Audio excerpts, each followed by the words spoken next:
One of the first major challenges for the Big Three came with the onset of World War II. From 1943 to 1945, commercial manufacturing turned to war production and no doubt helped fuel a victory for America. Post-World War II, the U.S. enjoyed an economic boom. Soldiers returning with their hard-earned military wages helped fuel consumer demands for cars, and after a 3-year hiatus, commercial manufacturing resumed. Demand outweighed supply and the car industry was back on track. There's an old saying, bad habits are created during good times, and good habits are created during bad times. This was certainly true during the car boom that followed the end of the war.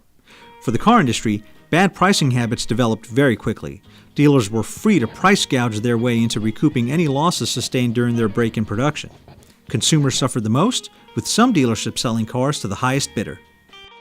No doubt these business practices influenced poor industry stereotypes until 1958, when Senator Elmer Stilwell Mulroney introduced a bill to the Senate that required dealerships to place a sticker on their cars that clearly communicated the manufacturer's suggested retail price and include a list of specifications for every vehicle.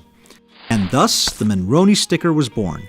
This marked arguably the most significant development in how cars are sold all over the world and is one of the first regulations geared towards consumer protection in the auto industry.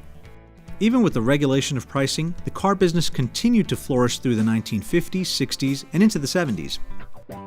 And while automobile costs steadily rose, affordable financing options kept cars within reach for the average consumer. In addition to better payment plans, consumers were also presented with more model options.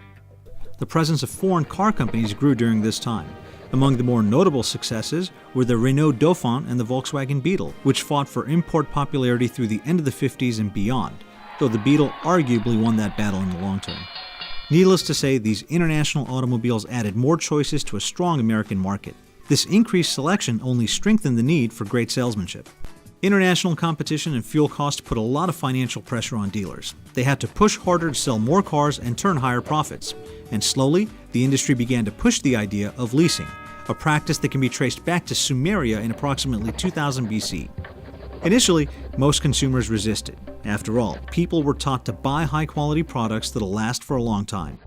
The idea of leasing sounded a lot like renting, and that made customers feel like they were throwing money away as opposed to investing it in a purchase.